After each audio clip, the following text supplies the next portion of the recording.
Ini merupakan aksi pembakaran satu desa di Ambarawa oleh pasukan Inggris India sebagai bagian dari peristiwa Palagan Ambarawa. Tentara Brigade Inggris India ke-49 dari Resimen Maratha ke-5, Banyubiru Ambarawa. Dalam penyergapan pejuang Indonesia bukan kaleng-kaleng. Mula-mula pejuang Indonesia menghambat perjalanan Resimen Maratha ke-5 dengan memasang sejumlah barikade di jalan.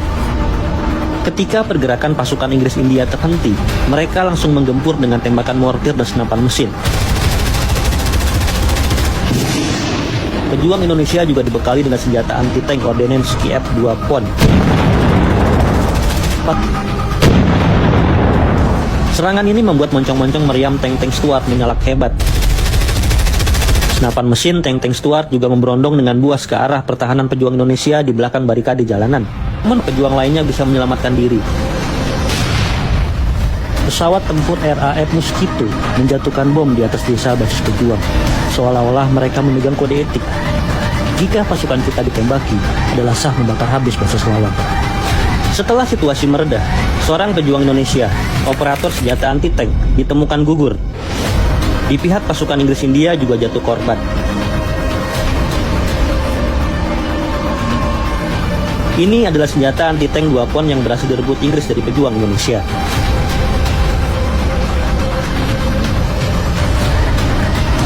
Setelah situasi dianggap aman, perjalanan pun dilanjutkan menuju kamp Banyubiru di Ambarawa.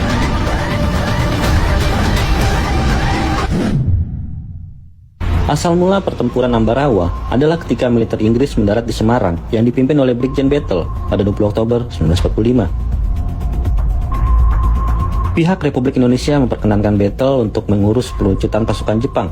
Ia juga diperbolehkan untuk melakukan evakuasi 19.000 interniran sekutu yang berada di kamp Banyubiru Ambarawa dan Magelang.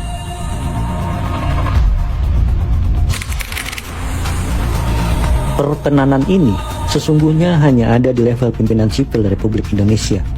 Di kalangan tentara keamanan rakyat dan laskar rakyat, alih-alih menyerahkan senjata Jepang pada pasukan Inggris, mereka lebih kepingin merampasnya untuk dipergunakan sebagai alat pertahanan negara jika Belanda benar-benar ingin kembali menjajah Indonesia, sebagaimana isu yang berkembang saat itu.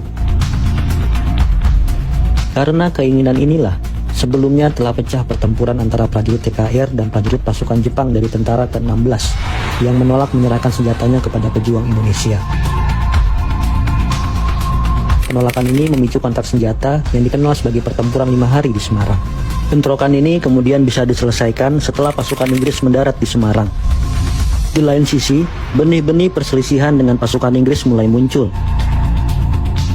Tetapi, ternyata pasukan sekutu diboncengi oleh orang-orang Nika. Mereka bahkan mempersenjatai para tawanan tentara Belanda. Hal ini menyulut kemarahan TKR yang sejak awal curiga bahwa Belanda ingin kembali menjajah Indonesia.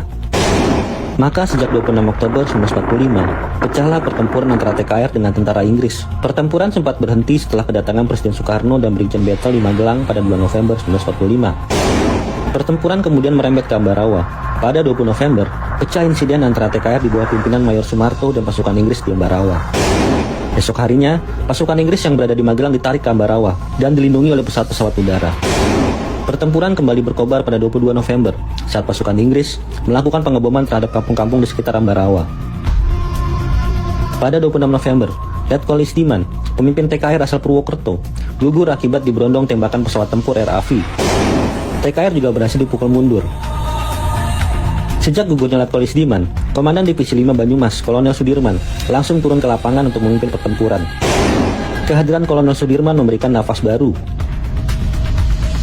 Bala bantuan terus mengalir dari Yogyakarta, Surakarta, Salatiga, Purwokerto, Magelang, Semarang, dan lain-lain. Pengepungan pasukan TKR sangat luar biasa. Inggris terpaksa mengirimkan pasukan makanan dan amunisi ke Ambarawa lewat udara. Bahkan meskipun Inggris mencoba menekan Gubernur Jawa Tengah Wongsonegoro dan secara brutal menangkapi setiap lelaki yang dituding kalangan pejuang di Semarang, pertempuran tidak berhenti. Sejak saat itu, situasi pertempuran berubah semakin menguntungkan pihak TKR. Pada 12 Desember, pasukan TKR bergerak melakukan puncak serangan. Dalam kurun waktu 1,5 jam, mereka sudah berhasil mengepung kedudukan musuh. Ambarawa dikepung selama 4 hari 4 malam. Pasukan Inggris yang sudah merasa terdesak berusaha untuk memutuskan pertempuran. Pada 15 Desember, pasukan Inggris meninggalkan kota Ambarawa dan mundur ke Semarang. Ini adalah kemenangan besar bagi Tentara Keamanan Rakyat di bawah pimpinan Kolonel Sudirman yang kelak menjadi Panglima pertama Tentara Republik Indonesia.